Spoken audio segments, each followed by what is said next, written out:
Hey guys, welcome back to our channel multi colour multi talent. Please support and subscribe. నేను మన ఛానల్లో లాస్ట్గా post చేసిన వీడియోలో అయితే నేను స్టెప్ బై స్టెప్ ట్రేసింగ్ గురించి అది ఎలా తీస్తాం దాని ప్రాసెస్ అంతా చెప్పాను.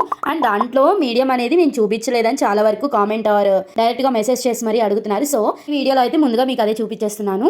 ఇది నేను చూపించేది మీడియం 2, మీడియం 1 కూడా ఉంటుంది. మనం ఏదైనా యూస్ చేసుకోవచ్చు. అండ్ 15 ml చూపిస్తున్నాను నేను. అండ్ దీనికి ఒక కోడ్ ఉంటుంది. షాప్లో అడగాలంటే నేను క్లారిటీగా చూపిస్తున్నాను కదా వీడియోలో. ఈ కోడ్ని యూస్ చేసి అడగాల్సిన అవసరం లేదు. పేరు చెప్పినా మనకి అది ఇస్తారు. కొంతమంది ఏంటంటే క్లారిటీ కోసం ఆ కోడ్ కూడా అడుగుతారు. ఆ కోడ్ ఉంటే ఏంటంటే సేమ్ యాజ్ ఇట్ ఈజ్ అదే ప్రోడక్ట్ని వాళ్ళు ఇవ్వడానికి ఛాన్సెస్ ఉంటుంది.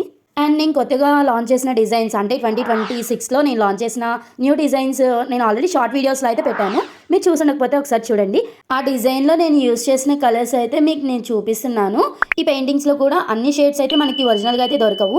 మనం ఈ వేరే వేరే కలర్స్ మిక్స్ చేసి అలా డిఫరెంట్ కలర్స్ని అయితే మనం తీసుకోవాల్సి వస్తుంది. సో అందుకని నేను కలర్స్ అనేది మీకు మెన్షన్ చేశాను ఈ వీడియోలో క్లారిటీగా. అండ్ నేను తీసుకున్న డిజైన్ ఓల్డ్ వర్షన్ కాబట్టి దాంట్లో నేను బ్రౌన్ కలర్, గోల్డిష్ బ్రౌన్ రావాలని చెప్పి నేను బ్లాక్ అండ్ రెడ్ కలర్, మిర్చి రెడ్ ఉంటుంది కదా, ఆ రెడ్ కలర్ని మిక్స్ చేస్తే నాకు బ్రౌన్ కలర్ అనేది వచ్చింది. మధ్య మధ్యలో లైట్ షేడ్గా గోల్డ్ షేడ్ అయితే ఇచ్చాను. నేను తీసుకున్న బ్యాక్గ్రౌండ్ ఎల్లో కాబట్టి ఎక్కువ గోల్డ్ అనేది యూస్ చేయలేదు, అంటే కలిసిపోతుంది. అందుకని అక్కడక్కడ లైట్గా షేడింగ్స్ దగ్గర ఒక 3D ఎఫెక్ట్ రావడం కోసం నేను గోల్డ్ అనేది లైట్ షేడ్ అయితే ఇచ్చాను. ఈ పెయింట్ చేసేటప్పుడు నాకు ఏమనిపించిందంటే దీనికి నేను ఏదో ఫిల్లింగ్ చేస్తున్న ఫీలింగ్ వచ్చింది. అంటే షేడింగ్ అనేది నేను ముందే అక్కడ మిక్స్ చేసేసుకున్నాను కదా, 2 కలర్స్ తీసుకొని మిక్స్ చేసి నాకు కావాల్సిన బ్రౌన్ షేడ్ని నేను అక్కడే తీసేసుకున్నాను. సో అందుకని నా ఫీలింగ్ ఏంటంటే వేస్తున్నప్పుడు ఏంటి నేను ఫిల్లింగ్ చేస్తున్నాను, ఫిల్లింగ్ వీడియో పెడుతున్నాను ఏంటని నాకు అనిపించింది. కాదు, అక్కడ క్లారిటీగా చూస్తే నేను గోల్డ్ షేడ్ అనేది మధ్య మధ్యలో ఇచ్చాను.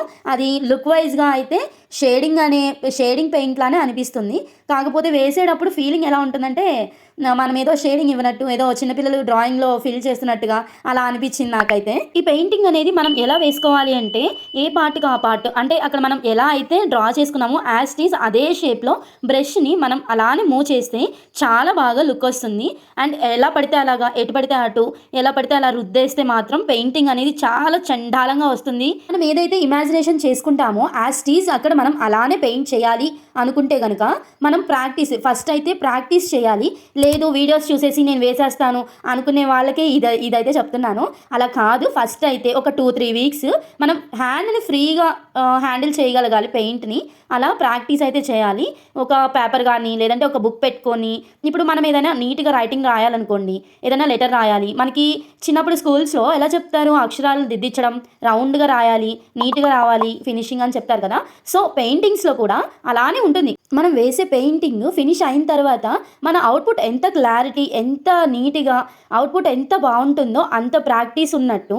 అండ్ ప్రాక్టీస్ లేకుండా ఏది సాధ్యం కాదు. మీరు స్క్రీన్ మీద చూసినట్టయితే నేను ఒక లిక్విడ్ని కలిపాను కదా, అదేనండి మీడియం అయితే యూస్ చేస్తున్నాను. నేను ఎక్కడా కూడా వాటర్ యూస్ చేయను.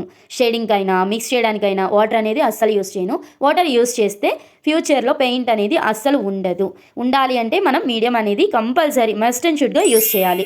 నేనైతే first red and black mix చేశాను కదా, సో దాంట్లోనే నేను గోల్డ్ కలర్ మిక్స్ చేసి లైట్ షేడ్ అనేది తీసుకున్నాను అనమాట. డైరెక్ట్గా నేను క్యాప్లోనే మిక్స్ చేశాను కాబట్టి నేను ఫ్యాబ్రిక్ పైన షేడింగ్ అనేది వీడియోలో చూపించలేకపోతున్నాను. ఫ్యాబ్రిక్ పెయింటింగ్స్లో ఇలాంటి different blouse paintings, sari paintings and kurti paintings, ఎలాంటి పెయింటింగ్స్ అయినా సరే, and chudi paintings, చున్నీలు, dupattas, different ఎలాగైనా సరే మీరు ఎలా కస్టమైజేషన్ చేయించుకోవాలి అనుకున్నా సరే మమ్మల్ని కాంటాక్ట్ చేయండి. వాట్సాప్ ఆర్ ఇన్స్టాగ్రామ్లో అయితే మాకు డైరెక్ట్గా మెసేజ్ చేయండి. అండ్ దీంతోపాటు January 20 నుంచి మనం online or offline painting classes అనేది స్టార్ట్ చేస్తున్నానని నా షార్ట్ వీడియోస్ చూసిన వాళ్ళకైతే అర్థమవుతుంది. అండ్ దాని గురించి డీటెయిల్స్ ఏమన్నా కావాలి అంటే డైరెక్ట్గా మెసేజ్ అయితే చేయండి. వాట్సాప్ ఆర్ ఇన్స్టాగ్రామ్ ఎక్కడ మెసేజ్ చేసినా సరే మీకు పెయింటింగ్ క్లాసెస్ గురించి డీటెయిల్స్ అయితే నేను ఇస్తాను. అండ్ ఇంకా మన ఛానల్ని ఎవరైనా సబ్స్క్రైబ్ చేసుకోకుంటే సబ్స్క్రైబ్ చేసుకోండి, బెల్ ఐకాన్ టచ్ చేయండి. ఇలాంటి మరిన్ని బ్యూటిఫుల్ వీడియోస్ అండ్ ఇన్ఫర్మేషన్స్ మీకు వస్తాయి. నేను వేస్తున్న ఈ పెయింటింగ్ అయితే 2 months నుంచి ప్లాన్ చేస్తున్నాను. ఇప్పటికీ మీకు ఫుల్ వీడియో పెట్టడానికి అవుతుంది. అంటే ప్లాన్ చేయడం అంటే మనం ఇమాజినేషన్ చేసుకొని, మన సొంత డిజైన్ అంటేనే మన ఇమాజినేషన్ నుంచి పుట్టే డిజైన్. సో ఈ డిజైన్ని నేను వేయడానికి 2 months నుంచి ఆలోచించి ఇప్పటికి పేపర్ మీద వేసి ఇలా ఫ్యాబ్రిక్ పైన వేస్తూ మీకు ఎక్స్ప్లెయిన్ చేస్తూ నా డిజైన్ని ఇలా మీకు నేను చూపిస్తున్నాను. అండ్ దీనికి మీకు నచ్చినట్లయితే లైక్ చేసి కామెంట్ చేయండి. అయ్యో, అసలు విషయం చెప్పడం మర్చిపోయానండి. ఏంటంటే ఇది దేనిపైన వేస్తున్నానో ఇంతవరకు చెప్పలేదు కదా. రా సిల్క్ ఫ్యాబ్రిక్ అండ్ బ్లౌజ్గా అయినా స్టిచ్ చేసుకోవచ్చు, లేదు అంటే యోక్ పార్ట్గా అయినా డిజైన్ చేసుకోవచ్చు, లేకుంటే ఇంకా వేరేలా కూడా. నాకు తెలిసి ఇలాంటి ఐడియా ఎవరికి వచ్చి ఉండదు. నేను ఏమంటున్నానంటే ఇప్పుడు మనం బ్లౌజ్కి అయితే బ్యాక్ సైడ్ హై నెక్ పెడతాం కదా, సో దానికి తగ్గట్టుగా డిజైన్ అనేది మనం పెద్ద సైజులో అయితే తీసుకుంటాము. ఏదైతే పెద్ద సైజ్ పెయింటింగ్ పార్ట్ అనేది ఉంటుందో అది ఇంట్లో మనకి ఇద్దరు ఆడపిల్లలు కనుక ఉంటే మనం ముగ్గురికి ఒకేలాగా డిజైన్ చేసుకోవచ్చు. మదర్ అండ్ డాటర్ డ్రెస్సెస్ లాగా ఉంటాయి అనమాట. ఏదైతే మనం బ్యాక్ నెక్ కి ఇచ్చిన డిజైన్ ఉంటుందో అది మదర్ కి ఫ్రంట్ సైడ్ వచ్చేలాగా డిజైన్ చేసుకోవచ్చు. ఇంకా దీంట్లో హ్యాండ్స్ కూడా పెయింట్ చేస్తాం కాబట్టి ఆ హ్యాండ్స్ ఒక 2 బేబీస్ అనుకోండి, ఒక్కొక్క బేబీకి ఒక్కొక్క హ్యాండ్ డిజైన్ అనేది ఫ్రంట్ పార్ట్లో యోక్ పార్ట్లో వచ్చేలాగా డిజైన్ చేయొచ్చు. మీకు ఎలా అనిపించింది ఈ కొత్త ఐడియా? నేను ఈ పెయింట్ చేసే బ్లౌజ్ పీస్ 1 మీటర్ ఖచ్చితంగా ఉంటుంది, సో అందుకనే నాకు అనిపించింది అనమాట ఈ ఐడియా. నేను చెప్పిన విధంగా మనం స్టిచ్ చేస్తే కనుక కింద ఫ్యాబ్రిక్ ఉంటుంది కదా, సేమ్ అదే బ్యాక్ పార్ట్గా యూస్ చేయొచ్చు. మొత్తం డ్రెస్ అయితే కంప్లీట్ అయిపోతుంది. చాలా బాగుంటుంది. ఈ ఐడియా ఎవరికైనా నచ్చితే కామెంట్ చేయండి. ఈ వీడియో చూసే టైలర్స్ ఎవరైనా ఉంటే కనుక అలా ఒకసారి ట్రై చేసి చూడండి. మీకే అనిపిస్తుంది ఎంత బాగుంది అని. ఈ గుర్రపని చూస్తుంటే మీకు ఎలా అనిపిస్తుంది? అబద్ధం నిజమైనట్టు, నిజం అబద్ధమైనట్టు అనిపించట్లేదా? ఈ మాట ఎందుకు అంటున్నానంటే ఎవరైనా లాంతర్ తీసుకెళ్ళి దాన్ని తగిలిస్తారా? ఏదో కామెడీగా ఉంది కదా, చూడడానికి అందంగా ఉంది కదా, పర్లేదు వేసుకోండి, బాగుంటుంది. ఈ వీడియో మొత్తం మీరు క్లారిటీగా నిదానంగా స్కిప్ చేయకుండా చూసినట్లయితే దీంట్లో ఒక చిన్న మిస్టేక్ అనేది ఉంది, అది కనిపెట్టండి.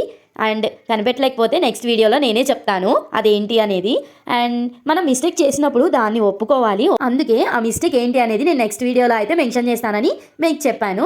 అండ్ ఆ మిస్టేక్ని నేను ఎలా సరి చేశానో కూడా ఈ లాస్ట్ వీడియోలోనే మీకు అర్థమవుతుంది. అండ్ అది మిస్టేక్ అని కూడా అనిపించదు, ఎందుకంటే నేను అంత అందంగా అవుట్పుట్ మిస్టేక్ ఉందా అనిపించేలాగా అవుట్పుట్ అయితే మనకి అంత బాగా వచ్చింది. అసలు నేను చేసిన మిస్టేక్ గురించి అసలు చెప్పకపోయినా పర్లేదు, ఎందుకంటే అదంతా బ్యూటిఫుల్గా టర్న్ అవుట్ అయింది కాబట్టి.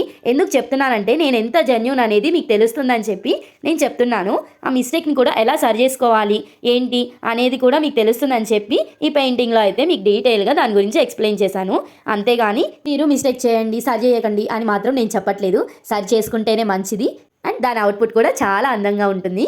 అండ్ ఈ పెయింటింగ్లో నేను కలర్స్ గురించి, మీడియం గురించి ఎలా యూస్ చేశాను, ఎలా చేశాను అనేది ఎక్స్ప్లెయిన్ చేశాను కదా.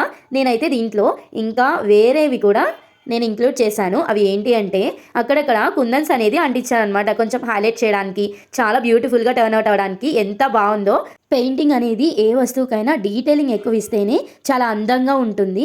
అండ్ స్టోన్స్ అంటించక ముందు ఇది నేను చూపిస్తున్నాను, అండ్ అంటించిన తర్వాత ఇంకా చాలా అయితే చాలా బాగుంది. సో దీంట్లో నేను 3D అవుట్లైన్ ప్లెయిన్ గోల్డ్ అనేది కూడా యూజ్ చేశాను. ఆ లైట్గా కలర్ కనిపిస్తుంది కదా, అది గోల్డ్ కలర్. ఫినిష్ అయిన తర్వాత చూడండి ఎంత బాగుందో కదా. నేను చూపిస్తున్న ఈ పెయింటింగ్ ఇంత అందంగా టర్న్ అవుట్ అయిందంటే కారణం ఒక మిస్టేక్ చేయడం వల్ల మాత్రమే. అది ఏంటి అనేది నెక్స్ట్ వీడియోలో చెప్తానన్నాను కదా. మన లైఫ్ కూడా అంతే, మనం మిస్టేక్స్ చేస్తూనే ఎదుగుతాము, అందులో సమస్యే లేదు. అంటే మిస్టేక్స్ చేస్తేనే ఎదుగుతామంటే మిస్టేక్ చేసినప్పుడు మనకు తెలియకపోవచ్చు అది మిస్టేక్ అని, తెలిసిన తర్వాత మనం దానికి తగ్గట్టుగా మనల్ని ప్రిపేర్ చేసుకోవాలి. అంతేగాని మనం చేయలేదు అంటూ మనకి మనమే సంజాయిషి చెప్పుకొని మనల్ని మనమే మోసం చేసుకోకూడదు. సో దీన్ని బట్టి మీకు ఏమర్థమైందో కామెంట్ రూపంలో చెప్పండి. అండ్ ఫైనల్గా హ్యాండ్స్కి అయితే ఈ డిజైన్ అయితే వేశాను. మీకు ఎలా అనిపించింది? ఇది నా ఓన్ క్రియేటివిటీ డిజైన్. ఈ పెయింటింగ్ మీ అందరికీ నచ్చిందని నేను అనుకుంటున్నాను. ఫైనల్లీ ఈ పెయింటింగ్ పూర్తయిన తర్వాత ఇంత అందంగా టర్న్ అవుట్ అయింది. అండ్ దీన్ని జనవరి ఎండింగ్ వరకు సేల్కి పెడదామని అనుకుంటున్నాను. అండ్ మీలో ఎవరైనా పర్చేస్ చేసుకోవాలి అనుకుంటే డైరెక్ట్గా వాట్సాప్ ఆర్ ఇన్స్టాగ్రామ్లో మెసేజ్ చేయండి. Subscribe for more updates guys. Thank you for watching.